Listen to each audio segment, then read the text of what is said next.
ഈ അടുത്ത ദിവസങ്ങളിൽ നിന്ന് കുറച്ച് വ്യത്യാസം ഇന്നുണ്ട്. ഇന്ന് സംസ്ഥാനത്ത് നെഗറ്റീവ് കേസുകളേക്കാൾ പോസിറ്റീവ് കേസുകളാണ്. 19 പേർക്കാണ് കോവിഡ്-19 രോഗബാധ സ്ഥിരീകരിച്ചത്. അതിൽ കണ്ണൂർ 10, പാലക്കാട് 4, കാസർഗോഡ് 3, മലപ്പുറം, കൊല്ലം 1 വീതം. ഇതെങ്ങനെയാണ് പോസിറ്റീവായത്? കണ്ണൂർ ജില്ലയിൽ 9 പേര് വിദേശത്ത് നിന്ന് വന്നവർക്കാണ് രോഗബാധ. ഒരാൾക്ക് സമ്പർക്കം മൂലമാണ്. മറ്റൊരു പ്രത്യേകത, പാലക്കാട്, മലപ്പുറം, കൊല്ലം ഈ ജില്ലകളിൽ രോഗബാധയുണ്ടായ ഓരോരുത്തർ തമിഴ്നാട്ടിൽ നിന്ന് വന്നവരാണ്. അപ്പോൾ അതിർത്തിയിൽ നിയന്ത്രണങ്ങൾ കർക്കശമാക്കേണ്ടതിൻ്റെ ആവശ്യകതയാണ് ഇത് വ്യക്തമാക്കുന്നത്. കാസർഗോഡ് 3 പേര് പോസിറ്റീവായിട്ടുണ്ട്. ആ 3 പേരും വിദേശത്തു നിന്ന് വന്നവരാണ്. നെഗറ്റീവായത് ഇന്ന് 16 പേരാണ്.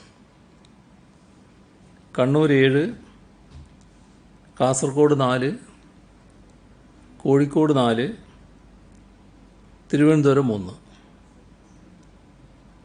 ഇതുവരെ 426 പേർക്കാണ് സംസ്ഥാനത്ത് രോഗം സ്ഥിരീകരിച്ചത്. അതിൽ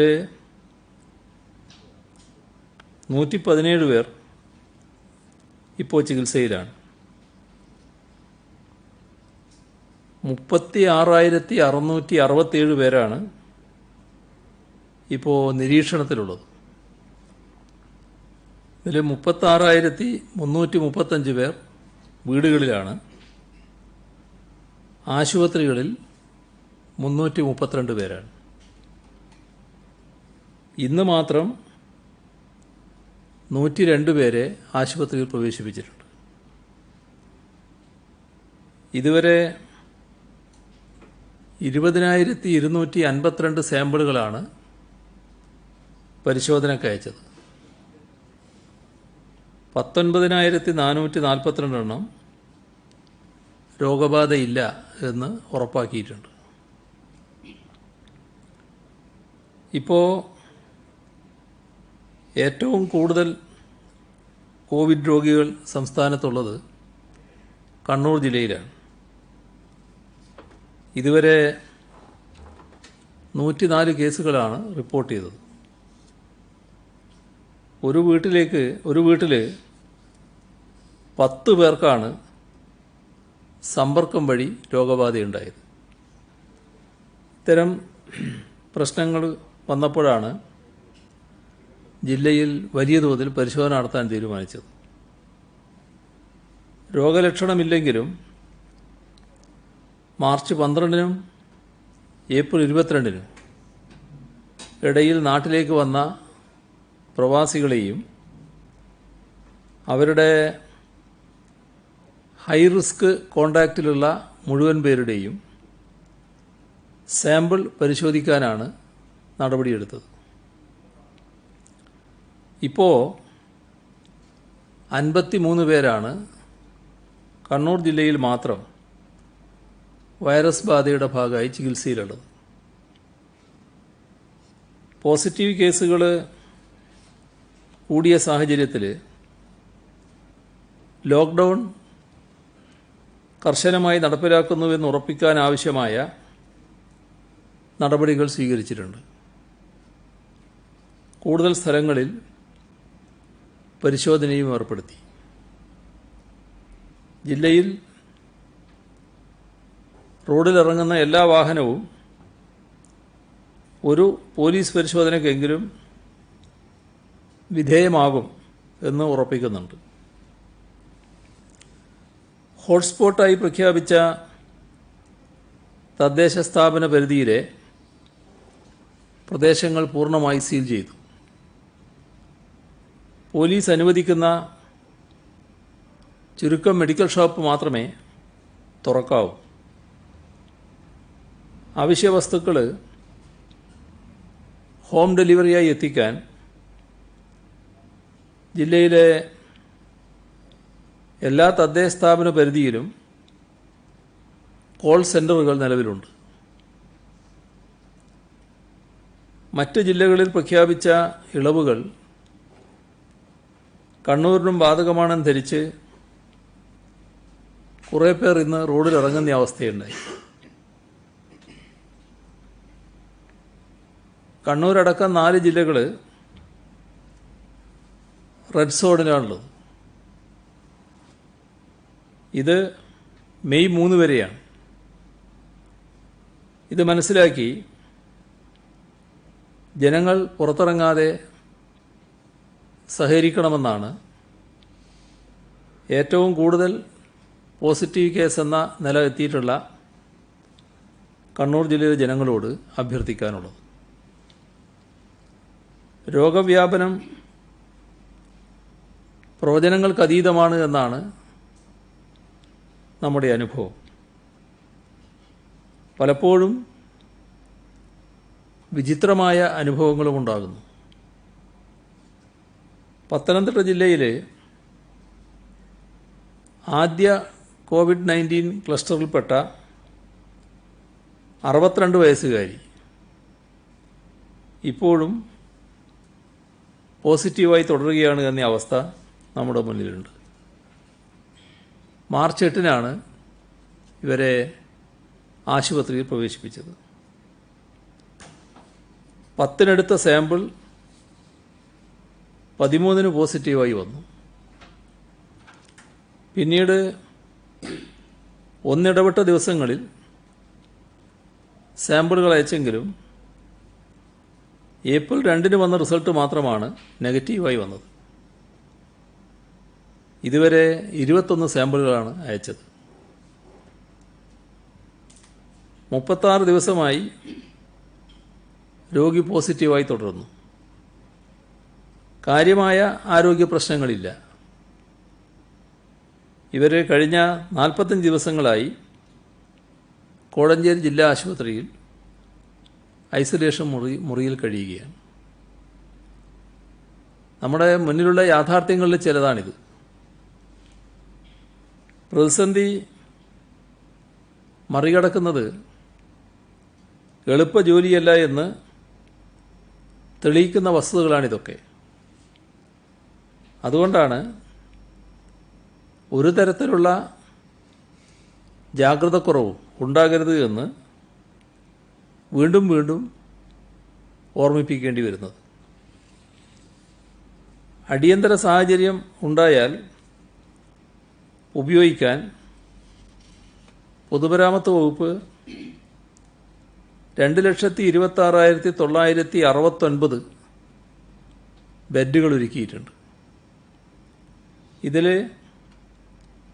1,40,40,688 എണ്ണം നിലവിൽ ഉപയോഗയോഗ്യമാണ്. സംസ്ഥാനത്തെ വ്യവസായ വാണിജ്യ സ്ഥാപനങ്ങളുടെ LT, HD, EHT വൈദ്യുതി കണക്ഷനുകളുടെ മാർച്ച്, ഏപ്രിൽ, മെയ് മാസങ്ങളിലെ ഫിക്സഡ് ചാർജ് 6 മാസത്തേക്ക് മാറ്റിവെക്കാൻ തീരുമാനിച്ചു. കോവിഡ് പശ്ചാത്തലത്തിലുണ്ടായ ഉപഭോഗത്തിലെ കുറവ് പരിഗണിച്ച് കേന്ദ്ര വൈദ്യുതി നിലയങ്ങളിൽ നിന്നുള്ള വൈദ്യുതിക്ക് ഫിക്സഡ് ചാർജ് ഒഴിവാക്കണമെന്ന് കേന്ദ്ര സർക്കാരിനോട് സംസ്ഥാന സർക്കാർ അഭ്യർത്ഥിച്ചിട്ടുമുണ്ട്. ഇക്കാര്യത്തിലുള്ള തീരുമാനങ്ങൾ കൂടി പരിഗണിച്ച് സംസ്ഥാനത്തെ വൈദ്യുതി ഉപഭോക്താക്കളുടെ ഫിക്സഡ് ചാർജ് ഒഴിവാക്കുന്ന കാര്യം പിന്നീട് ആലോചിക്കും. കോവിഡ് പശ്ചാത്തലത്തിൽ വൈദ്യുതി ചാർജ് കുടിശ്ശികയ്ക്ക് നിശ്ചയിച്ചിട്ടുള്ള സർചാർജ് 18-ൽ നിന്ന് 12% കാര്യം വൈദ്യുതി റെഗുലേറ്ററി കമ്മീഷൻ്റെ ശ്രദ്ധയിൽപ്പെടുത്തും. സംസ്ഥാനത്ത് ഇപ്പോൾ ആകെ 21,170 പോലീസുകാരാണ് ഡ്യൂട്ടിയിലുള്ളത്. സ്തുത്യർഹമായ സേവനമാണ് ഈ ഘട്ടത്തിൽ പോലീസ് നടത്തിയിട്ടുള്ളത്. അതുപോലെ തന്നെ ഫയർ ആൻഡ് റെസ്ക്യൂ സർവീസ് കാര്യക്ഷമമായ പ്രവർത്തനമാണ് നടത്തിവരുന്നത്. രോഗവ്യാപനം തടയുന്നതിനായി വിവിധ ചികിത്സാശാസ്ത്രങ്ങളുടെ സേവനം ഉപയോഗപ്പെടുന്നതിൻ്റെ ഭാഗമായി രോഗപ്രതിരോധ ശേഷി വർദ്ധിപ്പിക്കുന്നതിനുള്ള മരുന്ന് നൽകുവാൻ ഹോമിയോപ്പതി വകുപ്പിന് അനുമതി നൽകിയിട്ടുണ്ട്.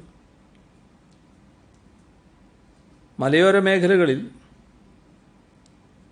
കാട്ടാനകൾ കൃഷി നശിപ്പിക്കുന്നതായി വാർത്തയുണ്ട്.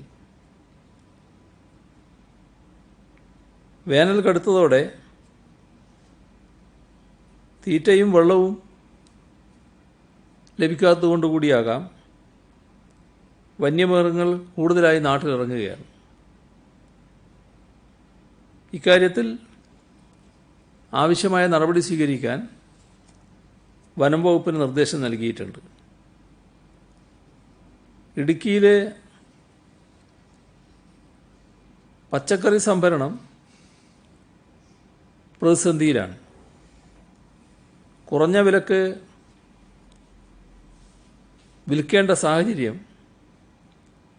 ഉണ്ടായാൽ കർഷകർ വിഷമത്തിലാവും. ഇത് ജില്ലാ ഭരണ സംവിധാനം പ്രത്യേകമായി പരിശോധിച്ച് നടപടിയെടുക്കണം എന്ന് നിർദ്ദേശിച്ചിട്ടുണ്ട്. റേഷൻ വിതരണ രംഗത്ത് നിശ്ചയിച്ച രീതിയിൽ തന്നെ ലക്ഷ്യം നേടാൻ കഴിഞ്ഞിട്ടുണ്ട്. ആകെയുള്ള 87,29,000 റേഷൻ കാർഡുകളിൽ 84,45,000 കാർഡ് ഉടമകൾക്ക് ഈ മാസം സൗജന്യ റേഷൻ വിതരണം നടത്തി. അപ്പോൾ ആകെ കാർഡുകളുടെ 96.66% വിതരണം നടത്തി കഴിഞ്ഞിട്ടുണ്ട്. ഇന്ന് വരെ 1,40,272 മെട്രിക് ടൺ അരിയും 15,007 മെട്രിക് ടൺ ഗോതമ്പുമാണ് വിതരണം ചെയ്തത്.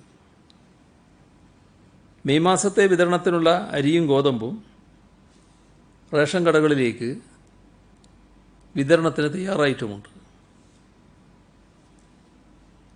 പ്രധാനമന്ത്രി ഗരീബ് കല്യാൺ അന്ന യോജന പദ്ധതി പ്രകാരം സംസ്ഥാനത്തെ അന്ത്യോദയ അന്നയോജന മുൻഗണനാ വിഭാഗം മഞ്ഞ, പിങ്ക് റേഷൻ കാർഡുകൾക്ക് ഈ കുടുംബങ്ങൾക്കുള്ള സൗജന്യ റേഷൻ വിതരണം ഇന്നലെ ആരംഭിച്ചു. ഏപ്രിൽ 26 പൂർത്തീകരിക്കും. 27 മുതൽ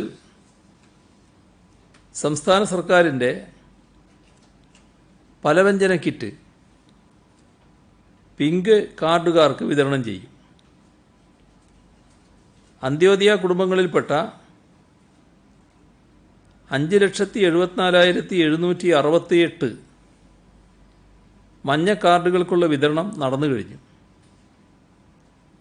31 ലക്ഷത്തോളം വരുന്ന കുടുംബങ്ങൾക്കാണ് പിങ്ക് കാർഡുള്ളത്. അതിൻ്റെ വിതരണത്തിന് ശേഷം ബാക്കി കുടുംബങ്ങൾക്കുള്ള കിറ്റുകളും വിതരണം ചെയ്യും. തിരക്കൊഴിവാക്കുവാൻ ചില ക്രമീകരണങ്ങൾ റേഷൻ കടകളിൽ ഏർപ്പെടുത്തിയിട്ടുണ്ട്. 22 മുതൽ 26 വരെയുള്ള തീയതികളിൽ യഥാക്രമം 22, 1, 2, 23-3-4,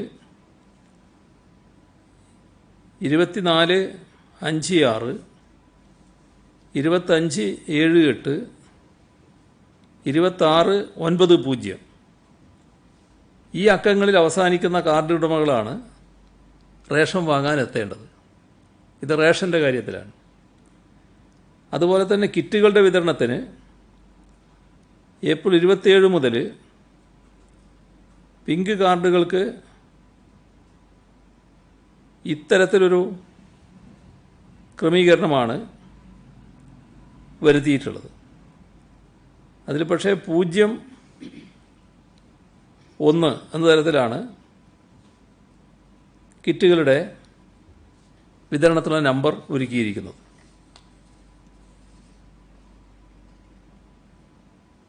സംസ്ഥാനത്ത് ആകെ 1238 ഇടങ്ങളിൽ കമ്മ്യൂണിറ്റി ഹാളുകളോ ഓഡിറ്റോറിയങ്ങളോ സ്കൂളുകളോ പാക്കിംഗ് കേന്ദ്രങ്ങളായി പ്രവർത്തിച്ചു വരികയാണ്. ലോക്ക്ഡൗൺ മൂലം സ്വന്തം പേരുകൾ രജിസ്റ്റർ ചെയ്തിട്ടുള്ള റേഷൻ കടകളിൽ പോകുന്നതിന് കഴിയാത്തവർക്ക് തദ്ദേശഭരണ സ്ഥാപനത്തിലെ ജനപ്രതിനിധിയുടെ സാക്ഷ്യപത്രത്തിൻ്റെ അടിസ്ഥാനത്തിൽ ഇപ്പോൾ താമസിക്കുന്ന സ്ഥലത്തെ റേഷൻ കടയിൽ നിന്നും കിറ്റുകൾ വാങ്ങാൻ കഴിയും. ഹോട്ട്സ്പോട്ടുകളായി പ്രഖ്യാപിച്ചിട്ടുള്ള പ്രദേശങ്ങളിൽ കിറ്റുകൾ വീടുകളിൽ എത്തിച്ചു കൊടുക്കാൻ രജിസ്റ്റർ ചെയ്ത സന്നദ്ധ പ്രവർത്തകരുടെ സഹായം തേടാവുന്നതാണ്. അതിഥി തൊഴിലാളികൾക്ക് ഇതുവരെ വിതരണം ചെയ്തത് 742 മെട്രിക് ടൺ അരിയും 2,34,000 കിലോഗ്രാം ആട്ടയുമാണ്. റേഷൻ കാർഡ് ഇല്ലാത്ത 25,906 കുടുംബങ്ങൾക്ക് സൗജന്യമായി 316 മെട്രിക് ടൺ അരി വിതരണം നടത്തിയിട്ടുണ്ട്. കമ്മ്യൂണിറ്റി കിച്ചണുകളിലേക്ക് 105 മെട്രിക് ടൺ അരിയും ധർമ്മസ്ഥാപനങ്ങൾക്ക് 68.46 മെട്രിക് ടൺ അരിയും ഭക്ഷ്യ പൊതുവിതരണ വകുപ്പ് വിതരണം ചെയ്തിട്ടുണ്ട്. ലോക്ക്ഡൗൺ കാലത്ത് രാവും പകലും വ്യത്യാസമില്ലാതെ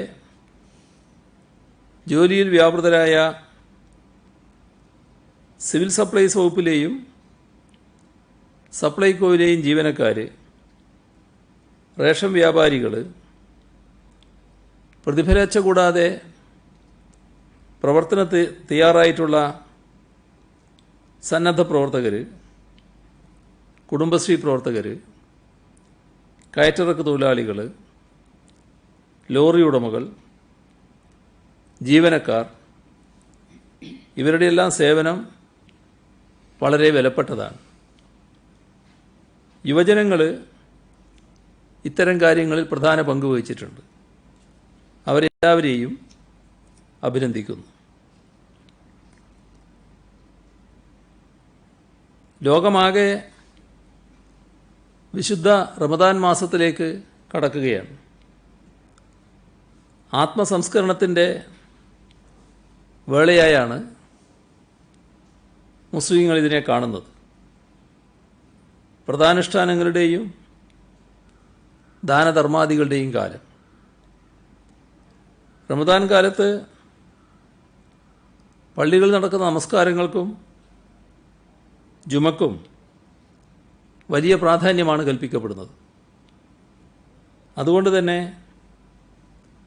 വിശ്വാസികൾ വലിയ തോതിൽ പള്ളികളിൽ എത്തുന്ന കാലമാണിത്. എന്നാൽ രോഗവ്യാപനത്തിൻ്റെ ഭീഷണി നിലനിൽക്കുന്ന സാഹചര്യത്തിൽ എല്ലാ ആരാധനാലയങ്ങളിലും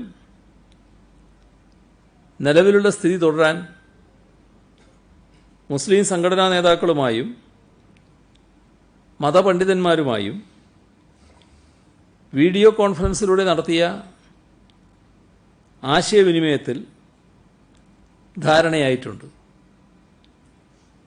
റമദാൻ മാസത്തിലെ ഇഫ്താർ, ജുമാ, തറാവിഹ് നമസ്കാരം, 5 നേരത്തെ ജമാഅത്ത്, കഞ്ഞി വിതരണം പോലുള്ള ദാനധർമാദി പ്രവർത്തനങ്ങൾ ഇവയെല്ലാം വേണ്ടെന്ന് വെക്കുന്നതാണ്. അതാണ് ഇന്നത്തെ സാഹചര്യത്തിൽ നല്ലതെന്ന് മതപണ്ഡിതന്മാർ തന്നെ അഭിപ്രായപ്പെടുകയുണ്ടായി. ഇസ്ലാമിൻ്റെ ഏറ്റവും വലിയ പുണ്യകേന്ദ്രങ്ങളായ മക്കയിലും മദീനയിലും വരെ ഏർപ്പെടുത്തിയ നിയന്ത്രണങ്ങൾ മതനേതാക്കൾ തന്നെ ചൂണ്ടിക്കാണിച്ചു. കോവിഡ്-19 നിയന്ത്രിക്കുന്നതിന് സർക്കാർ നൽകുന്ന നിർദ്ദേശങ്ങൾ പൂർണ്ണമായും പാലിക്കുമെന്ന് അവർ ഉറപ്പു നൽകി. സാഹചര്യത്തിൻ്റെ ഗൗരവം ഉൾക്കൊണ്ട് ശരിയായ നിലപാടെടുത്ത മതനേതാക്കളോട് സർക്കാരിൻ്റെ നന്ദി അറിയിക്കുന്നു. സമൂഹത്തിൻ്റെ ആവശ്യം അറിഞ്ഞു പ്രവർത്തിക്കാനും പ്രതികരിക്കാനും കഴിവുള്ള നേതൃനിരയാണ് മതസാമുദായിക സംഘടനകൾക്കുള്ളത്. ഇത് സന്തോഷകരമായ കാര്യമാണ്. സമൂഹഭാവി കണക്കിലെടുത്ത് എല്ലാവിധ കൂടിച്ചേരലുകളും കൂട്ടപ്രാർത്ഥനകളും മാറ്റിവെക്കാൻ ഏകണ്ഠമായി നിലപാടെടുത്ത മതനേതാക്കളെ ഒരിക്കൽ കൂടി അഭിനന്ദിക്കുന്നു. മഹാമാരി നേരിടുന്ന ഘട്ടത്തിലെ ഏറ്റവും ഔചിത്യപൂർണമായ നിലപാടാണിത്. വ്രതകാലത്തെ ദാനധർമാദികൾക്ക് വലിയ മഹത്വമാണ് ഇസ്ലാം കൽപ്പിക്കുന്നത് എന്ന് നേരത്തെ തന്നെ പറഞ്ഞുവല്ലോ. രോഗപീഠയിൽ വിഷമിക്കുന്നവരുടെ സൗഖ്യത്തിനുതകുന്ന വിധത്തിലാവട്ടെ ഈ റമദാൻ കാലത്തെ പ്രവർത്തനങ്ങൾ. പാവപ്പെട്ടവരെ സഹായിക്കാൻ ഭക്ഷണ സാധനങ്ങളുടെ കിറ്റ് വിതരണം ചെയ്യുന്നത് റമദാൻ കാലത്ത് പതിവാണ്. ഇത്തവണ ഈ കിറ്റ് അർഹരായവരുടെ വീടുകളിൽ എത്തിക്കുന്നത് വലിയ പുണ്യപ്രവൃത്തിയായിരിക്കും. മനുഷ്യരാശി അതിൻ്റെ ചരിത്രത്തിൽ നേരിടുന്ന ഏറ്റവും വലിയ വെല്ലുവിളിയാണ് കോവിഡ്-19. ജീവൻ്റെ നിലനിൽപ്പിന് ഭീഷണിയാവുന്ന രോഗം വ്യാപിക്കാതിരിക്കാൻ ചില സന്തോഷങ്ങൾ നാം ത്യജിക്കേണ്ടതുണ്ട്. ആ ത്യാഗം റമദാൻ സങ്കല്പപ്രകാരമുള്ളത് തന്നെയാണ് എന്നുകൂടി സൂചിപ്പിക്കട്ടെ. ത്യാഗത്തിന് ഇങ്ങനെയൊരർത്ഥം കൂടിയുണ്ട് എന്ന് ഉള്ള സന്ദേശം വിശ്വാസ സമൂഹത്തിനിടയിൽ പകർത്താൻ മതനേതാക്കളുടെ നേതൃത്വപരമായ ഇടപെടലുണ്ടാകണമെന്ന് അവരോട് അഭ്യർത്ഥിച്ചിട്ടുണ്ട്. എല്ലാ മതങ്ങളുടെയും ലക്ഷ്യം മനുഷ്യ നന്മയാണ്. ജീവൻ നിലനിർത്താനുള്ള പ്രവർത്തനത്തിൽ കവിഞ്ഞ മറ്റൊരു മനുഷ്യ നന്മയില്ല. രോഗവ്യാപനം തടയുക എന്നതാണ് പരമപ്രധാനമായ കർത്തവ്യം. ഇതിനനുസൃതമായി മറ്റെല്ലാ കാര്യങ്ങളും മുന്നോട്ട് പോകണം. പൊതുസ്ഥലങ്ങളിലെ കൂട്ടായ്മ ഒഴിവാക്കുക, നൂതന സാങ്കേതിക വിദ്യ കഴിയുന്നത്ര ഉപയോഗിച്ച് വിശ്വാസപ്രകാരമുള്ള ചടങ്ങുകൾ എങ്ങനെ നടത്താമെന്ന് ആലോചിക്കേണ്ടതായിട്ടുണ്ട്. വീഡിയോ കോൺഫറൻസിൽ professor Alikutty Musliyar, Kanthapuram AP Abubakar Musliyar, T P Abdullakoya Madani, Thodiyoor Muhammad Kunju Maulavi, MI Abdul Azeez, doctor EK Ahammad Kutty, EK Ashraf, Kamarulla Haji, advocate M Thajuddeen, Arif Haji തുടങ്ങിയവർ സംസാരിച്ചു. വിവിധ കേന്ദ്രങ്ങളിൽ നിന്നാണ് ഇവർ വീഡിയോ കോൺഫറൻസിൽ പങ്കെടുത്തത്. ന്യൂനപക്ഷ ക്ഷേമ മന്ത്രി KT ജലീലും ഈ പരിപാടിയിൽ പങ്കെടുക്കുകയുണ്ടായി. നാം കടന്നുപോകുന്നത് വളരെ വിഷമം പിടിച്ച നാളുകളിലൂടെയാണ് എന്നത് നാം തിരിച്ചറിയേണ്ടതുണ്ട്. ഈ വിഷമമാണ് എല്ലാ ദിവസവും ബഹുജനങ്ങളുമായി പങ്കുവെക്കാൻ ശ്രമിക്കുന്നത്. നമ്മുടെ നാട് മാത്രമല്ല, രാജ്യമായാലും ലോകമായാലും ഈ മഹാമാരിയുടെ പിടിയിലകപ്പെട്ടാണ് നിൽക്കുന്നത്. വലിയ തോതിലുള്ള ആപത്ത് ഇതിനകം തന്നെ വന്നു കഴിഞ്ഞു. ഇനി ഏതെല്ലാം തരത്തിലുള്ള ആപത്താണ് വരാനിരിക്കുന്നത് എന്ന് കണ്ടറിയേണ്ടതായിട്ടാണ് ഇരിക്കുന്നത്.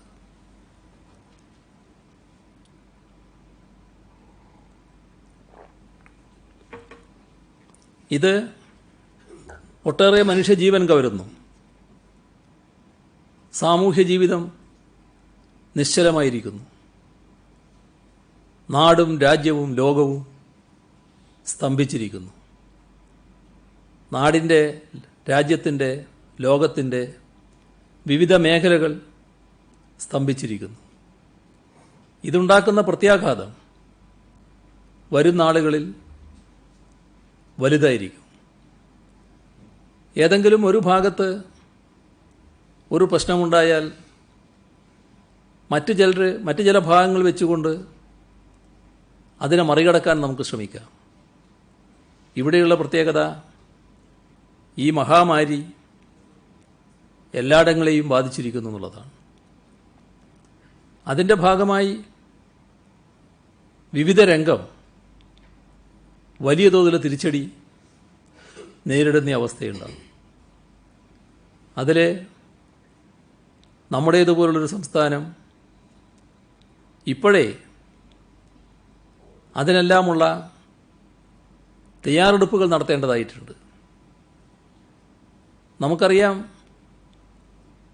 നമ്മുടെ സംസ്ഥാനം പല കാര്യങ്ങളിലും മറ്റ് പ്രദേശങ്ങളെ ആശ്രയിക്കുന്നവരാണ് എന്ന്. നാം അതിന് മാറ്റമുണ്ടാക്കാൻ ശ്രമിച്ചെങ്കിലും പൂർണ്ണതയിലെത്തിയിട്ടില്ല എന്നത് വസ്തുതയാണ്. നമുക്ക് ആവശ്യമായ മുഴുവൻ ഭക്ഷ്യധാന്യങ്ങൾ ഇവിടെ തന്നെ ഉൽപ്പാദിപ്പിക്കുന്നതിന് വലിയ തോതിലുള്ള പരിമിതിയുണ്ട്. നമുക്കറിയാം, നാടിനാകെ ബോധ്യമുള്ള കാര്യമാണത്. പക്ഷേ ഒരു ഘട്ടം കഴിഞ്ഞ് ഈ മഹാമാരിയുടെ ഒരു സംഹാരമുഖം രാജ്യത്തും ലോകത്തും കൂടുതൽ രൗദ്രഭാവത്തോടെ പ്രകടിപ്പിക്കുന്ന അവസ്ഥ വന്നാൽ, അങ്ങനെയുണ്ടെങ്കിൽ നാം അതിനെയും നേരിടേണ്ടവരാണല്ലോ.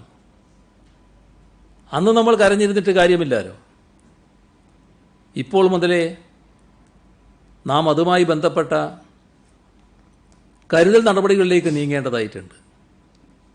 വിവിധ മേഖലകളുണ്ട്. എല്ലാ മേഖലയും ഇപ്പോൾ ഈയൊരു നമ്മൾ തമ്മിലുള്ള സംസാരത്തിൽ പറഞ്ഞു തീർക്കാൻ കഴിയുന്നതല്ല.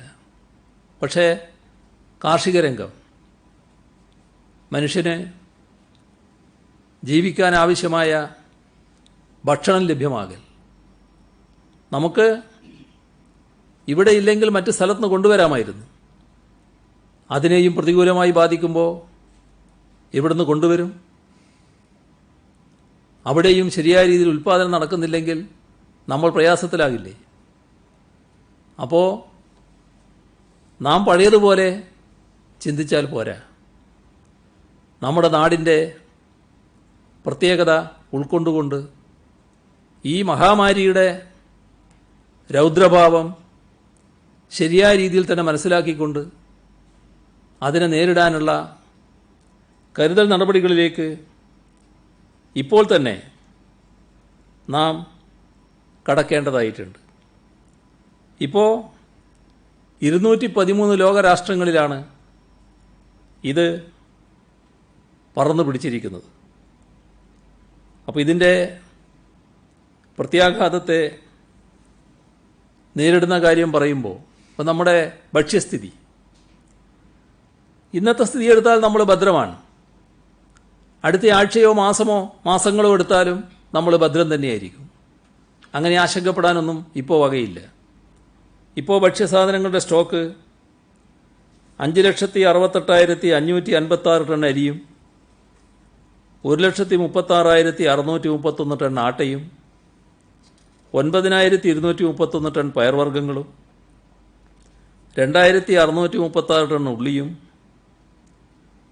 30,71,000 ലിറ്റർ സൺഫ്ലവർ ഓയിലും 21,55,000 ലിറ്റർ വെളിച്ചെണ്ണയും 12,652 ടൺ പഞ്ചസാരയുമാണ് നമുക്കിപ്പോൾ സ്റ്റോക്കുള്ളത്.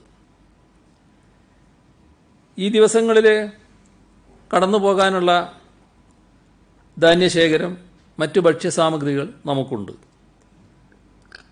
മറ്റ് സംസ്ഥാനങ്ങളിൽ നിന്നുള്ള ചരക്ക് നീക്കവും പ്രയാസമൊന്നുമില്ലാതെ നടക്കുന്നുണ്ട്. പക്ഷേ നാം ചിന്തിക്കേണ്ടത്, ഈ പ്രതിസന്ധി തുറന്നു പോയാൽ സ്ഥിതി മാറിയേക്കാം. രാജ്യത്തിൻ്റെ മറ്റു ഭാഗങ്ങളെ എങ്ങനെ ബാധിക്കും എന്നതിനനുസരിച്ചാണ് അത് നിൽക്കുന്നത്. അതുകൊണ്ട് വരാനിരിക്കുന്ന പ്രശ്നങ്ങൾ മുന്നിൽ കണ്ടുകൊണ്ട് ഇപ്പോൾ തന്നെ നാം മുന്നൊരുക്കങ്ങൾ ആരംഭിക്കണം.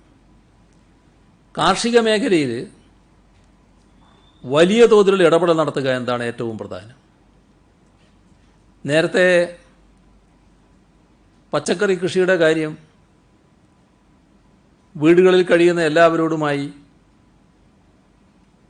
അഭ്യർത്ഥിച്ചിരുന്നു. നല്ല ഇടപെടൽ അതിലുണ്ടായി എന്നുള്ളതും വസ്തുതയാണ്. കേരളത്തിൽ വന്നിട്ടുള്ളൊരു മാറ്റം, എല്ലാവരും ഇത്തരം കാര്യങ്ങളിൽ അവരവരുടെ പറമ്പിലോ സ്ഥലത്തോ, ഇനിയല്ല വീട്ടിൻ്റെ മട്ടുപ്പാവിലോ ഒരു ചെറിയ തോതിലുള്ള കൃഷിയെങ്കിലും ഉണ്ടാവണം, സ്വന്തമായി ചെറുത് വളർത്തണം എന്ന് ചിന്തിക്കുന്നൊരു സംസ്കാരത്തിലേക്ക് നാം എത്തിയിട്ടുണ്ട്. ഇക്കാര്യത്തിൽ കൃഷിവകുപ്പ് തദ്ദേശഭരണ സ്ഥാപനങ്ങളുമായി യോജിച്ച് വിപുലമായ പദ്ധതികളാണ് ആവിഷ്കരിക്കാൻ ഉദ്ദേശിക്കുന്നത്. നാം കാണേണ്ട ഒരു വസ്തുത, ആവശ്യത്തിനുള്ള കൃഷിഭൂമി നമ്മുടെ നാട്ടിലില്ല. പക്ഷേ ഉള്ള കൃഷിഭൂമിയുടെ അളവ് വെച്ചാൽ തരിശിടുന്ന അളവ് അത്ര കുറവല്ല എന്നാണ് വസ്തുത. അപ്പോൾ ഇവിടെ ആദ്യം നാം എടുക്കേണ്ട ഒരു പ്രതിജ്ഞ, ഒരു തദ്ദേശ സ്വയംഭരണ സ്ഥാപന അതിർത്തിയിലും ഭൂമി തരിശിടില്ല. എല്ലാ ഭൂമിയും കൃഷിക്കായിട്ട് ഉപയോഗിക്കും. ഇതിനകത്ത് ഒരു തരത്തിലുള്ള തർക്കവിതർക്കങ്ങളും ഉണ്ടാക്കേണ്ട കാര്യമില്ല. ഇപ്പം തരിശിട്ടവർ സ്വന്തമായി കൃഷി ചെയ്യാൻ താല്പര്യമുണ്ടെങ്കിൽ അവർ തന്നെ കൃഷി ചെയ്യുക, അല്ലെങ്കിൽ അവരുമായി ചർച്ച ചെയ്ത് പൊതുവായൊരു ധാരണയിലെത്തുക. ഭൂമി അവരുടേത് തന്നെ, എന്നാൽ അവിടെ കൃഷി ഉണ്ടാവണം. അത് തദ്ദേശഭരണ സ്ഥാപനം നേതൃത്വം കൊടുത്ത് ഒരു സംവിധാനം ഒരുക്കാൻ കഴിയും സ്വാഭാവികമായും. അങ്ങനെ വന്നാൽ ഇന്ന് തരിശിട്ട സ്ഥലത്ത് ധാരാളം തരിശിട്ട സ്ഥലം കൃഷി ചെയ്ത് പോയിട്ടുണ്ട്. അത് നല്ല കാര്യം തന്നെയാണ്. പക്ഷേ ഇപ്പോഴും തരിശ് കിടക്കുന്നുണ്ട്. ആ തരിശുള്ള സ്ഥലത്ത് കൃഷി ചെയ്യാൻ കഴിയും. നല്ല തോതിൽ കാർഷിക വിളകൾ എടുക്കാനും സാധിക്കും. ഇതിൽ ഏറ്റവും പ്രധാനപ്പെട്ട കാര്യം, കാർഷിക രംഗത്ത് നമ്മളിപ്പോഴും പഴഞ്ചൻ രീതിക്കാരാണ്. ആധുനിക കാർഷിക രീതി ആകെ നമ്മളിപ്പോഴും പ്രയോഗിച്ചു തുടങ്ങിയിട്ടില്ല. അതിലേക്ക് നമുക്ക് മെല്ലെ പോകാൻ പറ്റും. ഇപ്പോൾ കൃഷി വകുപ്പ് ഫലപ്രദമായ നടപടികളാണ് അത്തരം കാര്യങ്ങളിൽ സ്വീകരിച്ചു വരുന്നത്. പൊതുവായൊരു ബോധവൽക്കരണം ഈ കാര്യത്തിൽ ഉണ്ടാകേണ്ടതായിട്ടുണ്ട്. കുറഞ്ഞ സ്ഥലത്ത് നിന്ന് കൂടുതൽ വിള ഉണ്ടാക്കാനാണ് നാം താല്പര്യം കാണിക്കേണ്ടത്. ഇതിന് ലോകമാതൃകകളുണ്ട്. അതിലാകെ ഇപ്പോൾ പെട്ടെന്ന് പോകാനല്ല, കാരണം ഇപ്പോൾ സഞ്ചരിക്കാൻ തന്നെ കഴിയാത്ത കാലമാണല്ലോ. നമ്മളിപ്പോൾ നമ്മുടേതായ രീതികളിൽ കൃഷി നടത്താൻ തയ്യാറാവുക. എന്നാൽ അതേസമയം നല്ല രീതിയിലുള്ള അതത് പ്രദേശത്തെ അവസ്ഥക്ക് ചേരുന്ന രീതിയിലുള്ള കൃഷി രീതി സ്വീകരിക്കുക. വിളകളുടെ തിരഞ്ഞെടുപ്പും ഉണ്ടാവുക. അപ്പോൾ കാർഷിക മേഖലയിൽ സമഗ്രമായ ഒരു ഭാവി തന്ത്രം ആവിഷ്കരിക്കാനാണ് ഉദ്ദേശിക്കുന്നത്. അഭ്യർത്ഥിക്കുന്ന ഒരു കാര്യം മാത്രമാണ്, എല്ലാവരും ഇതുമായി സഹകരിക്കണം. ഒരു ചെറിയ 3 സെന്റ് സ്ഥലം മാത്രമേ ഉള്ളൂവെങ്കിലും ആ സ്ഥലത്ത് എന്ത് ചെയ്യാൻ കഴിയും, അത് തൊട്ട് നാം തുടങ്ങേണ്ടതായിട്ടുണ്ട്. നെൽകൃഷി നല്ല രീതിയിൽ അഭിവൃദ്ധിപ്പെടുത്താൻ പറ്റുന്നത് അഭിവൃദ്ധിപ്പെടുത്തേണ്ടതായിട്ടുണ്ട്. അടുത്ത 2 വർഷത്തിനുള്ളിൽ 25,000 ഹെക്ടർ സ്ഥലത്ത് നെൽകൃഷി നടത്താനുള്ള പദ്ധതി ആരംഭിക്കും. കോവിഡ് പ്രതിസന്ധി കേരളത്തിലെ കാർഷിക വർധനയ്ക്കും കാർഷിക വിപണന സംവിധാനം പരിഷ്കരിക്കുന്നതിനുമുള്ള പാഠമായി നാം എടുക്കണം. വിത്ത്, മണ്ണ്, ജലം, യന്ത്രവൽക്കരണം, മൂല്യവർദ്ധനവ്, ഇത്തരം കാര്യങ്ങളിൽ നിലവിലുള്ള ഇടപെടലുകളെല്ലാം സംയോജിപ്പിക്കാനാവണം. നാം ഒരു ക്ഷാമത്തെ നേരിടേണ്ടി വരികയാണെങ്കിൽ അത് നെൽകൃഷി കൊണ്ട് മാത്രം പരിഹരിക്കാനാവില്ല. നമുക്ക് നെൽകൃഷിയോടൊപ്പം നമ്മുടെ വീട്ടുപറമ്പുകളിലടക്കം ധാരാളം മറ്റ് ധാന്യങ്ങൾ കൃഷി ചെയ്യാൻ പറ്റും. ധാന്യങ്ങൾ കൃഷി ചെയ്യുന്ന രീതി നമുക്ക് പണ്ടുണ്ടായിരുന്നു. അപ്പോൾ ധാന്യങ്ങളുടെയും പയർവർഗ്ഗങ്ങളുടെയും കൃഷിക്ക് പ്രോത്സാഹനം നൽകണം. അതോടൊപ്പം ഏറ്റവും പ്രധാനമാണ് കിഴങ്ങ് വർഗം. കേരളത്തിൽ വ്യാപകമായി മരച്ചീനി കൃഷി ഉണ്ടായിരുന്നു, ഇപ്പോഴുമുണ്ട്. എന്നാൽ നേരത്തെ ഉള്ളതുപോലെയില്ല. നാം ഒരു ദുർഘടഘട്ടം അഭിമുഖീകരിക്കേണ്ടി വരും എന്ന ചിന്തയോടെ ആ കൃഷിയും വ്യാപകമാക്കാൻ നമുക്ക് സാധിക്കണം.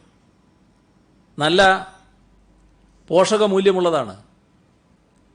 നമ്മെ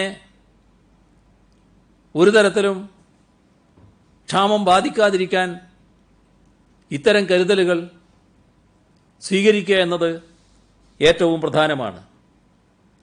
ആധുനിക കൃഷി രീതിയിലേക്കും നമുക്ക് കടക്കേണ്ടതായിട്ടുണ്ട്. ഫലവർഗ്ഗങ്ങളുടെ കൃഷി നേരത്തെ തന്നെ പ്രോത്സാഹിപ്പിക്കാൻ നമ്മൾ കണ്ടിട്ടുണ്ട്. നേരത്തെ ഫലവൃക്ഷത്തൈകൾ വിതരണം ചെയ്യാൻ കണ്ടതാണ്. അതിൻ്റെ നടപടികൾ ഒരുങ്ങിക്കൊണ്ടിരിക്കുന്നുണ്ട്. എന്നാൽ അതിനു പുറമെ നല്ല തോതിൽ ഫലവൃക്ഷം നമുക്ക് വളർത്തിയെടുക്കാൻ കഴിയണം. പഴവർഗ്ഗങ്ങളെല്ലാം നല്ലതുപോലെ വളർത്താൻ നമുക്ക് കഴിയണം. നമ്മുടെ വാഴ വളരെ പ്രസിദ്ധമായതാണ്. വാഴക്കൃഷി കേരളത്തിൽ നല്ല രീതിയിൽ നടക്കുന്നതാണ്. അത് കുറേ കൂടി ശക്തിപ്പെടുത്താൻ നമുക്ക് കഴിയണം. അതോടൊപ്പം തന്നെ പച്ചക്കറിയുടെ കാര്യത്തിൽ സ്വയം പര്യാപ്തതയിലേക്ക് നാം കടക്കേണ്ടതായിട്ടുണ്ട്. നല്ല തോതിൽ വർധനവുണ്ടാക്കാൻ നമുക്ക് കഴിയണം. 20 ലക്ഷം മെട്രിക് ടൺ പച്ചക്കറിയാണ് നമുക്ക് ആവശ്യം. ഈ വർഷം നാം ലക്ഷ്യമിടുന്നത് 14.72 മെട്രിക് ടൺ മാത്രമാണ്. നമുക്ക് കൂടുതലായി ഉൽപ്പാദിപ്പിക്കാൻ കഴിയേണ്ടതായിട്ടുണ്ട്. നാം നേരിടാൻ പോകുന്ന സാഹചര്യം ഉൾക്കൊണ്ടുകൊണ്ട് ഇത്തരത്തിലുള്ള നടപടികളിലേക്ക് നമുക്ക് കടക്കാൻ കഴിയണം. ഇതിലെല്ലാവരും കടന്നു വരണം. പ്രത്യേകിച്ച് യുവജനങ്ങൾ. നാടിൻ്റെ ഇത്തരമൊരവസ്ഥ നേരിടുന്നതിന് സജീവമായി കഴിവും ബുദ്ധിയും കൃഷിക്ക് വേണ്ടി ഉപയോഗിക്കാൻ യുവാക്കൾ സന്നദ്ധരാകേണ്ടതായിട്ടുണ്ട്. അതിന് കാർഷിക വൃത്തിയുടെ യന്ത്രവൽക്കരണം, കാർഷിക സങ്കേതങ്ങളുടെ നവീകരണം, ഇതിനെല്ലാം ഊന്നൽ നൽകുക തന്നെ ചെയ്യും. എല്ലാവരോടുമായി ഈ അഭ്യർത്ഥന നടത്തുകയാണ്. വലിയ തോതിലുള്ള ഇടപെടൽ കാർഷിക രംഗത്ത് ഇതൊരു ഭാഗമാണ്. നാം നേരിടാൻ പോകുന്ന ദുർഘടസന്ധിയെ നേരിടാനുള്ള ഒരു മാർഗം, നമ്മുടേതായ ഒരു മാർഗം. നമുക്കാകാവുന്നതെല്ലാം നമുക്കിവിടെ ചെയ്യാനാവണം. ഇതോടൊപ്പം മൃഗസംരക്ഷണത്തിൻ്റെ ഭാഗമുണ്ട്. അതിലേക്കും ശക്തമായ തോതിൽ കടക്കേണ്ടതുണ്ട്. ഞാനിപ്പോൾ അതിലേക്ക് കടക്കുന്നില്ല. കാരണം സമയം കുറച്ച് കൂടുതലായിപ്പോയി എന്നുള്ളതുകൊണ്ട് അത് പിന്നീട് നമുക്ക് ആ ഭാഗം പറയാമെന്നാണ് ഉദ്ദേശിക്കുന്നത്. ഇവിടെ സഹായം വന്നതിൽ ഒരു കാര്യം പ്രത്യേകം പറയേണ്ടതായിട്ടുണ്ട്. കോഴിക്കോട് ജില്ലയിലെ കായക്കൊടിയിൽ നിന്നാണ് ഹൃദയസ്പൃക്കായ സഹായത്തിനൊരു വിവരം വന്നത്. അത് രാജസ്ഥാനിൽ നിന്ന് അതിഥി തൊഴിലാളിയായി ഇവിടെ എത്തിയ ദേശരാജ് അവിടെ സമൂഹ അടുക്കളക്കും 550 കുടുംബങ്ങൾക്കും അതിഥി തൊഴിലാളികളായ 100ഓളം പേർക്കും പച്ചക്കറി കിറ്റും ഭക്ഷ്യവസ്തുക്കളും കൈമാറി. 3 ദിവസത്തോളം ഉപയോഗിക്കാനുള്ള പച്ചക്കറികളാണ് ദേശരാജ് സമൂഹ അടുക്കളയിലേക്ക് നൽകിയത്. അദ്ദേഹം ഗ്രനൈറ്റ് കച്ചവടക്കാരനാണ്. തൻ്റെ സമ്പാദ്യത്തിൽ നിന്ന് ഒരു ഭാഗം നീക്കിവെച്ച് കേരളം തനിക്ക് നൽകിയ സ്നേഹാദരങ്ങൾക്ക് നന്ദി അറിയിക്കുകയായിരുന്നു ആ സഹോദരൻ. മുൻ MLA സ്റ്റീഫൻ ജോർജ് ചെയർമാനായ Knanaya cooperative society Kottayam medical കോളേജിലേക്ക് 300 PPE കിറ്റുകൾ കൈമാറി. ദുരിതാശ്വാസ നിധിയിലേക്ക് ITC 2 കോടി രൂപ സംഭാവന നൽകി. കേരളത്തിൻ്റെ കോവിഡ് പ്രതിരോധ പ്രവർത്തനങ്ങൾക്ക് എല്ലാ പിന്തുണയും നൽകുമെന്ന് ITC ഗ്രൂപ്പ് ചെയർമാൻ അറിയിച്ചു. അണ്ടർ-10 ഫുട്ബോൾ മത്സരത്തിൽ 0 ആംഗിൾ ഗോളടിച്ച് കേരളത്തിൻ്റെ കുട്ടിത്താരമായി മാറിയ ഡാനിഷ് മുഖ്യമന്ത്രി ദുരിതാശ്വാസ നിധിയിലേക്ക് 31,500 രൂപ കൈമാറി.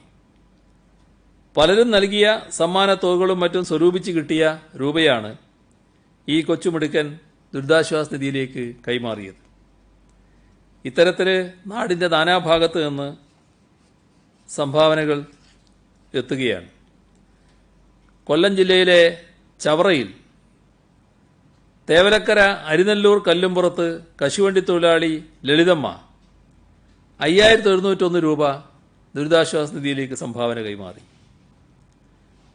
പെട്രോളിങ്ങിൻ്റെ ഭാഗമായി പ്രദേശത്തു കൂടി കടന്നുപോയ പോലീസ് ജീപ്പ് കൈനീട്ടി നിർത്തി, സാറേ എനിക്കും മുഖ്യമന്ത്രിയുടെ സഹായനിധിയിലേക്ക് സഹായിക്കണം എന്ന് പറഞ്ഞുകൊണ്ടാണ് അവർ ഈ തുക കൈമാറിയത്. ഈ തുക CI ഇന്നലെ ദുരിതാശ്വാസ നിധിയിലേക്ക് കൈമാറി. ഇടുക്കി ജില്ലയിലെ പഞ്ചായത്തുകളും സഹകരണ സ്ഥാപനങ്ങളും ചേർന്ന് 1,22,94,675 രൂപ കൈമാറി. നേരത്തെയും 1,06,26,789 രൂപ ഇടുക്കി ജില്ല കൈമാറിയിരുന്നു. മുൻ കേന്ദ്രമന്ത്രി പ്രൊഫസർ KV തോമസിന്റെ മാതൃകാപരമായൊരു പ്രവർത്തനത്തെ ഈ ഘട്ടത്തിൽ എടുത്തു പറയണമെന്ന് തോന്നുകയാണ്. പ്രൊഫസർ KV തോമസിന്റെയും ഭാര്യ ഷേർലിയുടെയും 50-ാം വിവാഹ വാർഷിക ദിനമായിരുന്നു ഏപ്രിൽ 12. വീട്ടിലെ ആഘോഷങ്ങൾക്കും പ്രാർത്ഥനയ്ക്കുമായി മാറ്റിവെച്ചിരുന്ന 1,00,000 രൂപ മുഖ്യമന്ത്രിയുടെ ദുരിതാശ്വാസ നിധിയിലേക്ക് അദ്ദേഹം സംഭാവന ചെയ്തിട്ടുണ്ട്. വൈകിയാണെങ്കിലും ഇരുവർക്കും ആശംസകൾ നേരുന്നു. സർക്കാരിൻ്റെ കൊറോണ പ്രതിരോധ പ്രവർത്തനങ്ങൾക്ക് എല്ലാ പിന്തുണയും അദ്ദേഹം അറിയിച്ചു. പ്രതിരോധ പ്രവർത്തനങ്ങൾക്ക് ചില നിർദ്ദേശം കൂടി അദ്ദേഹം മുന്നോട്ട് വച്ചിട്ടുണ്ട്. അത് പരിഗണിക്കുകയും ചെയ്യും. കേരള എക്സ് സർവീസ്മെൻ കോർപ്പറേഷൻ 20 ലക്ഷം രൂപ നൽകിയിട്ടുണ്ട്. ഫാദർ തോമസ് മറ്റമുണ്ടയിൽ മലനാട് ക്ഷീരസംഘം 5 ലക്ഷം രൂപയും നൽകിയിട്ടുണ്ട്. ഇത്രയുമാണ് ഇന്ന് പറയാനുള്ളത്.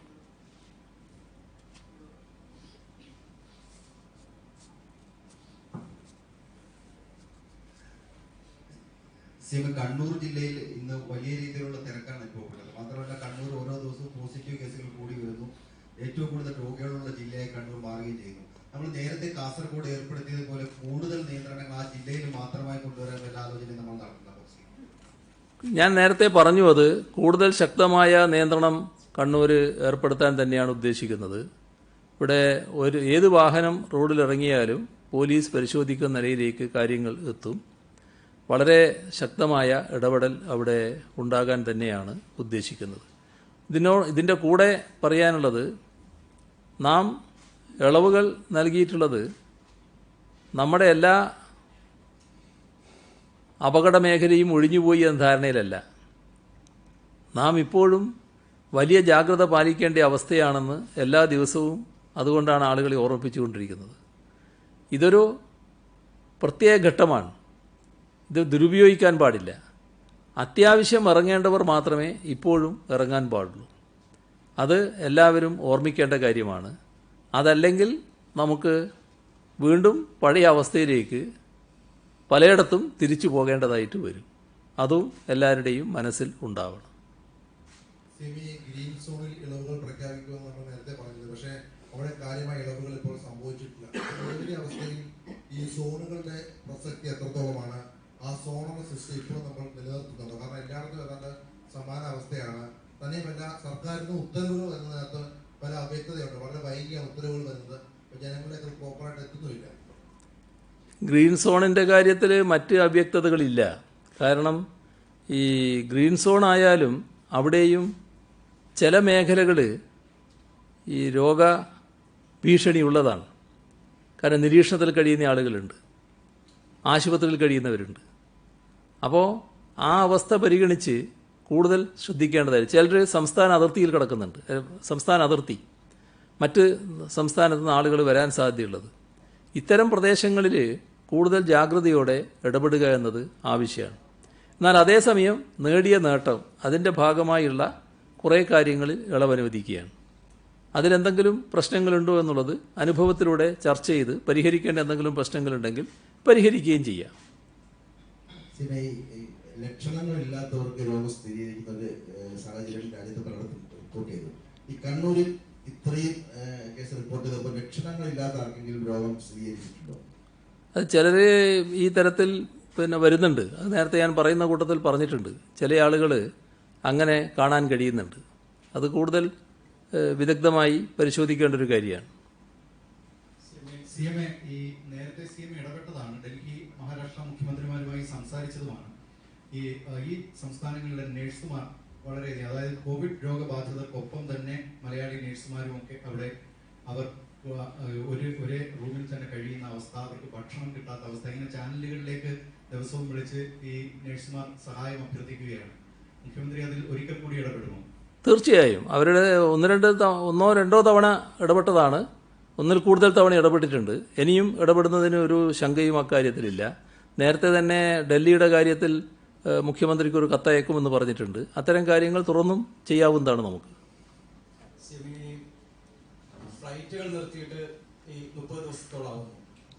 നമ്മുടെ വിദേശത്ത് നിന്ന് വന്നവർക്ക് ഈ പോസിറ്റീവ് ആണെന്ന് ഇന്നും റിപ്പോർട്ട് ചെയ്തിട്ടുണ്ട്. നമ്മൾ 14 മുതൽ 28 ദിവസം വരെയാണ് ഈ ഇൻക്യുബേഷൻ പീരീഡ് എന്ന് പറയുന്നത്. അപ്പോൾ ഇപ്പോഴും വിദേശത്ത് നിന്ന് വരുന്നവർക്ക് ഈ ബാധ സ്ഥിരീകരിക്കുന്നത് അതെന്താണ്? അതിന്റെ ഇൻക്യുബേഷൻ പീരീഡ് എന്തെങ്കിലും പ്രശ്നമുള്ളത് കൊണ്ടാണോ? അത് വിദഗ്ധന്മാർ കാണേണ്ട ഒരു കാര്യമാണ്. ഇത് വിദഗ്ധന്മാരുടെ പരിശോധനയ്ക്ക് വിധേയമാകേണ്ട ഒരു പ്രശ്നമാണ്. ഇതിൽ ചില അഭിപ്രായങ്ങൾ കേൾക്കുന്നുണ്ട്.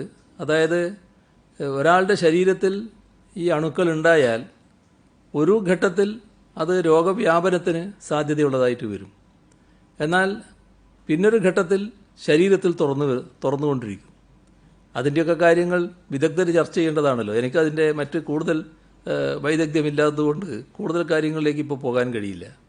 പക്ഷേ ഇത്തരം കാര്യങ്ങൾ വിദഗ്ധർ പരിശോധിക്കുന്നുണ്ട് എന്താണെന്നുള്ളത്.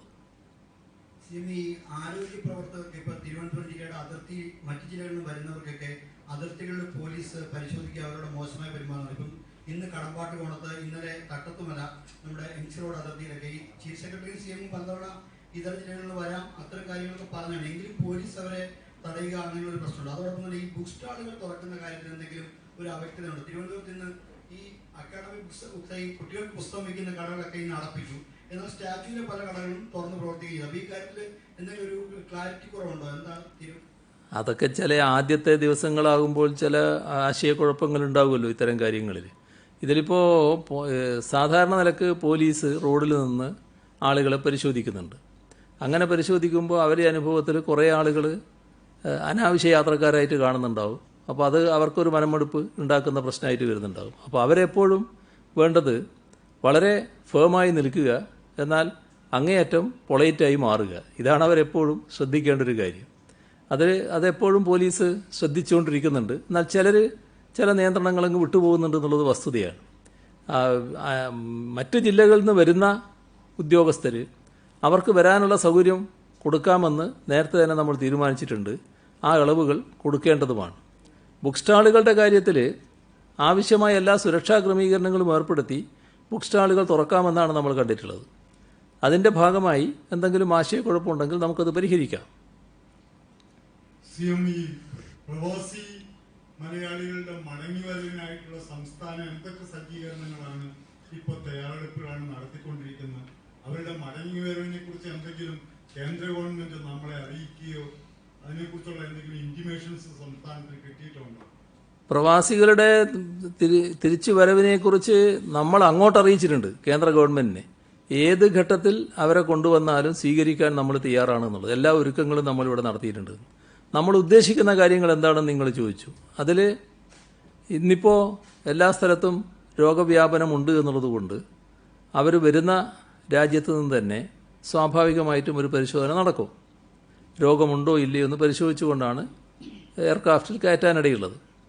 അത് ഇന്ത്യ ഗവൺമെൻറ് സ്വീകരിക്കുമെന്ന് തന്നെയാണ് തോന്നുന്നത്. അതിന് അത്തരമൊരു നടപടിയിലൂടെ അവർ കേരളത്തിലെത്തുന്നു. കേരളത്തിൽ ഏതായാലും എയർപോർട്ടിൽ എത്തിയ ഉടനെ വിപുലമായ സൗകര്യങ്ങൾ ഏർപ്പെടുത്തും. അതിൻ്റെ ഭാഗമായിട്ട് അതായത് എല്ലാവർക്കും തിക്കിത്തിരക്കി പരിശോധനാ സംവിധാനമല്ല, അതിവിപുലമായ ഒരു സ്ഥലം ഒരുക്കി അവിടെ വെച്ച് ഇവരെ പ്രാഥമിക പരിശോധന നടത്തും. അതിൽ സംശയമുണ്ടെങ്കിൽ അത്തരം ആളുകളെ ഒരു നിരീക്ഷണ കേന്ദ്രത്തിലേക്ക് അയക്കും. അല്ലാത്തവരെ വീട്ടിലേക്ക് അയക്കുക. വീട്ടിലേക്ക് അയക്കുമ്പോൾ ഉദ്ദേശിക്കുന്നത് നമ്മൾ തന്നെ അവിടെ പ്രീപെയ്ഡ് വാഹനങ്ങൾ ഏർപ്പാട് ചെയ്യും. ആ പ്രീപെയ്ഡ് വാഹനത്തിൽ അവർക്ക് വീട്ടിലേക്ക് പോകാം. നേരെ വീട്ടിൽ അവരെ കൊണ്ടുപോയി ഇറക്കും. വീട്ടിലവർ 14 ദിവസം ക്വാറന്റൈനിൽ കഴിയേണ്ടി വരും. ഇത് രോഗലക്ഷണങ്ങളൊന്നുമില്ലാത്തവർക്കാണ്. എന്നാൽ രോഗലക്ഷണമുള്ളവരുണ്ടെങ്കിൽ ഐസൊലേഷന് വേണ്ടിയുള്ള കെട്ടിടങ്ങൾ ഒരുക്കിയിട്ടുണ്ട്. ആ കെട്ടിടങ്ങളിൽ അവർ പോകേണ്ടതായിട്ട് വരും. ആ കെട്ടിടത്തിൽ അവർ താമസിക്കണം. അതിനിടയ്ക്ക് ഏതെങ്കിലും ഘട്ടത്തിൽ പോസിറ്റീവായി വന്നാൽ അവരെ ആശുപത്രിയിലേക്ക് മാറ്റും. അല്ലെങ്കിൽ ഈ നിരീക്ഷണ കാലയളവ് കഴിഞ്ഞാൽ അവരെ വീട്ടിലേക്ക് അയക്കുകയും ചെയ്യും. ഇതാണ് സ്വീകരിക്കാൻ ഉദ്ദേശിക്കുന്ന രീതി. ഇതിന് ആവശ്യമായത്ര തയ്യാറെടുപ്പ് നാം നടത്തി കഴിഞ്ഞിട്ടുണ്ട്. ഗൾഫിലെ സ്ഥിതി ആശങ്കാഭരിതമാണോ? കാരണം അവിടെ 2-3 മരണങ്ങൾ ഈ 1-2 ദിവസത്തിനുള്ളിൽ റിപ്പോർട്ട് ചെയ്തിട്ടുണ്ട് മലയാളികൾക്കിടയിൽ. അതിനെക്കുറിച്ച് സംസ്ഥാന ഗവൺമെന്റ് ഇവാലുവേഷൻ എന്താണ്? അല്ല, നമ്മുടെ സഹോദരങ്ങൾ ഗൾഫിലായാലും അമേരിക്കയിലായാലും മറ്റ് സ്ഥലങ്ങളിലായാലും നിരവധി പേരിപ്പോൾ മരണപ്പെട്ടിരിക്കുകയാണല്ലോ. അത് വളരെ ആശങ്ക ഉളവാക്കുന്നൊരു കാര്യം തന്നെയാണ്. പക്ഷേ ഈ രാജ്യങ്ങളെല്ലാം അവരവരുടെ കഴിവനുസരിച്ച് ചെയ്യുകയാണ് കാര്യങ്ങൾ. ആ ചെയ്യുന്ന കാര്യങ്ങൾ നമ്മൾ കാണുന്നതിനപ്പുറത്ത് അപകടങ്ങൾ ഉണ്ടാക്കുന്നു. അതിന് അവർ കൂടുതൽ ശ്രദ്ധയോടുകൂടി കാര്യങ്ങൾ നീക്കിക്കൊണ്ടിരിക്കുന്നു എന്നുള്ളത് തന്നെയാണ് നമ്മൾ കാണുന്നത്. അവിടെയുള്ള ആളുകളെ സഹായിക്കാൻ വേണ്ടി പല കാര്യങ്ങളും നമ്മുടെ സംഘടനകളിലൂടെ നാം ചെയ്തിട്ടുണ്ട്. നോർക്കയിലൂടെ ഹെൽപ്പ് ഡെസ്കുകൾ രൂപീകരിച്ചിട്ടുണ്ട്. നോർക്കയുടെ ബന്ധപ്പെടലിലൂടെ തന്നെ മറ്റ് ചില സംവിധാനങ്ങളും അവിടെ ഒരുക്കിയിട്ടുണ്ട്. അത് ഗവൺമെൻറ്റുമായും ബന്ധപ്പെടുന്ന നിലയും വന്നിട്ടുണ്ട്. അവിടെയുള്ള ഇന്ത്യൻ എംബസികളും നല്ല നിലക്ക് തന്നെ ഇതിനകത്ത് ഇടപെട്ട് പ്രവർത്തിക്കുന്നുമുണ്ട്. അപ്പോൾ എല്ലാ ഏജൻസികളും നല്ല രീതിയിൽ തന്നെ ഇതിൽ ഇടപെടുന്നുണ്ട് എന്നുള്ളതാണ് വസ്തുത. ഈ മത്സ്യബന്ധന മേഖലയിൽ ഇപ്പം നടപ്പിലാക്കിയിരിക്കുന്ന ഒരു വിപണന രീതി, അപ്പോൾ അത് മത്സ്യം പിടിച്ചുകൊണ്ടുവരുന്നവർക്ക് അതിൻ്റെതായിട്ടുള്ള ഒരു വില കിട്ടുന്നില്ല. അതുപോലെ അവിടെ ഒരുപാട് പ്രശ്നങ്ങൾ. അപ്പോൾ അത് ഒന്ന് കോർഡിനേറ്റ് ചെയ്യുകയും അത് വേണ്ട രീതിയിൽ ഒന്ന് ത്വരിതപ്പെടുത്തിയാൽ നന്നായിരിക്കും. കാരണം നല്ല മത്സ്യം കഴിക്കുക എന്നുള്ളത് എല്ലാവരുടെയും ആവശ്യമാണ്. അപ്പം പഴകിയ മത്സ്യം ധാരാളം ഇപ്പോൾ കേരളത്തിൽ വന്നു. ഇപ്പോൾ വിഴിഞ്ഞം പോലെ ഒരു പ്രധാന ഫിഷ് ലാൻഡിംഗ് സെന്ററിൽ ഇപ്പോൾ മത്സ്യബന്ധനത്തിന് വേണ്ടി മത്സ്യത്തൊഴിലാളികൾ കടലിൽ പോകുന്നില്ല. അപ്പോൾ ആ ഒരു കോർഡിനേഷന്റെ ഒരു പ്രശ്നമാണ്. അതുപോലെ യന്ത്രവൽക്കരണ മേഖലയിലും അതുപോലെ ഒരു പ്രശ്നമുണ്ട്. അപ്പോൾ അത് ശ്രദ്ധിക്കേണ്ട ഒരു കാര്യമാണ്. പരിഹരിക്കേണ്ട ഒരു പ്രശ്നം തന്നെയാണത്. അത് പരിഹാരം കാണണമെന്ന് തന്നെയാണ് സർക്കാരും ആഗ്രഹിക്കുന്നത്. അതിൽ കേരളത്തിലാകെ നടപ്പാക്കപ്പെട്ടൊരു സമ്പ്രദായം ഇപ്പോൾ ഉണ്ട്. അത് ഈ ആളുകൾ കൂടുന്നതിനെ ഒഴിവാക്കുന്നതിന് വേണ്ടിയാണ്. ആളുകൾ കൂടുക എന്നത് നമുക്ക് ഇന്നത്തെ നിലയിൽ ഗുണകരമായിട്ടുള്ളതല്ല. ഏതു തരത്തിലും രോഗവ്യാപനത്തിനത് വഴിവെക്കുന്നതാണ്. അതുകൊണ്ടാണ് ആളുകൾ കൂടരുതെന്ന് പറയുന്നത്. അപ്പോൾ നമ്മൾ ചിന്തിക്കുന്നത് എന്താ, ഓരോരുത്തരും ആരോഗ്യവാന്മാരല്ലേ എന്നാണ്. ഈ ആരോഗ്യവാനായ ആളിൽ തന്നെ ചിലപ്പോൾ ഏതെങ്കിലും തരത്തിൽ കടന്നുകൂടിയിട്ടുണ്ടാകാം. അപ്പോൾ അത് തടയാൻ വേണ്ടിയാണ് ശാരീരിക അകലം പാലിക്കണം, കൂട്ടം കൂടി നിൽക്കാൻ പാടില്ല എന്നൊക്കെ നമ്മൾ നിർബന്ധിക്കുന്നത്. അത് കുറച്ച് നാൾ കൂടി തുറന്നേ നമുക്ക് മതിയാവും. കുറച്ച് നാളെന്ന് പറഞ്ഞാൽ ചിലപ്പോൾ കുറച്ച് മാസങ്ങൾ തന്നെ നമുക്ക് തുടരേണ്ടതായിട്ട് വന്നേക്കും. അതാണ് ഈ രോഗത്തിൻ്റെ അവസ്ഥ. അപ്പോൾ കടപ്പുറത്ത് ഉള്ള നില കൂട്ടം കൂടി ലേലം നടത്തിയ അവസ്ഥയാണ്. ഇത് മത്സ്യം വരുന്നതോടുകൂടി വലിയ തിക്കും തിരക്കും അതിൻ്റെ ഒരു ബഹളവും എല്ലാം കൂടി വലിയ തോതിൽ ആളുകൾ അവിടെ കൂടും. അതൊഴിവാക്കാൻ മത്സ്യവകുപ്പ് പൊതുവിൽ തീരുമാനിച്ചത് അവിടെ ഒരു ഹാർബർ കമ്മിറ്റി ഉണ്ടാവുക. ആ ഹാർബർ കമ്മിറ്റി കഴിഞ്ഞ നാളത്തെ വിലകൾ വെച്ചുകൊണ്ട് ആ വില താരതമ്യപ്പെടുത്തി ഒരു വില നിശ്ചയിക്കും. ആ വിലക്ക് മത്സ്യം കൊടുക്കും. ആ വില മത്സ്യത്തൊഴിലാളിക്ക് കുറഞ്ഞ വിലയല്ല, അതൊരു തെറ്റിദ്ധാരണ വേണ്ട. കുറഞ്ഞ വിലയല്ലത്, ന്യായമായ വില തന്നെയാണ്. പക്ഷേ വരുന്ന പ്രശ്നം ഇപ്പോൾ സാധാരണ ലേലം നടക്കുമ്പോൾ എന്താണ് ഉണ്ടാകുന്നതെന്ന് പറഞ്ഞാൽ, ഞാനതിൽ കൃത്യമായിട്ട് അറിയുന്നയാളല്ല, എന്നാലും ഞാൻ മനസ്സിലാക്കിയിട്ടുള്ള കാര്യം, ആദ്യം നല്ല വിലയുണ്ടാവും, പിന്നെ വരുന്നതിന് വില കുറഞ്ഞു പോകും. ഇത് എല്ലാം ഒരേ വലിയായിരിക്കും. ആദ്യം വന്നാലും അവസാനം വന്നാലും എല്ലാം ഒരേ വലിയായിരിക്കും. അപ്പോൾ വേണ്ട ആളുകൾക്ക് ആരൊക്കെയാണോ മത്സ്യം വേണ്ടത് അവർക്ക് ഇവിടെ ബന്ധപ്പെടാം. അവിടെ ഒരു സംവിധാനം അതിനുണ്ട്. അവരെ ബന്ധപ്പെടാം, അവർക്ക് പോയിട്ട് വാങ്ങാം. നിശ്ചിത അകലം പാലിച്ച് ആവശ്യമായ മത്സ്യവും വാങ്ങി അവർക്ക് പോകാം. ഇത് നല്ല നിലക്ക് മറ്റു പല സ്ഥലങ്ങളിലും നടക്കുകയാണ്, മറ്റെല്ലായിടവും നടക്കുകയാണ്. നിർഭാഗ്യവശാൽ ഇവിടെ അതിൽ നിന്ന് വ്യത്യസ്തമായൊരു നില വന്നിട്ടുണ്ട്. അത് മാറ്റിയെടുക്കാൻ നമുക്ക് കഴിയണം. ആ വ്യത്യസ്ത നില എടുക്കുന്നവരും ഇതുമായി സഹകരിക്കണം. ഇപ്പോൾ ഈ തൽക്കാല പ്രതിഭാസമാണിത്. ഇതുമായി സഹകരിക്കാൻ അവർ കൂടി സന്നദ്ധമാകണം എന്നാണ് എനിക്ക് അഭ്യർത്ഥിക്കാനുള്ളത്. ഇന്ന് നിങ്ങളെല്ലാവരും വളരെ മാതൃകാപരമായ നിലപാടാണ് സ്വീകരിച്ചിട്ടുള്ളത്. നമ്മൾ 7 മണിയായി പോയി. അതുകൊണ്ട് ഇനി നമുക്ക് മറ്റു കാര്യങ്ങൾ നാളെ കാണാം. നമ്മൾ എല്ലാം അത് വേണ്ട. 7 മണിയായല്ലോ, 7 മണിയായി, നമുക്ക് അവസാനിപ്പിക്കാം. നാളെ കാണാം.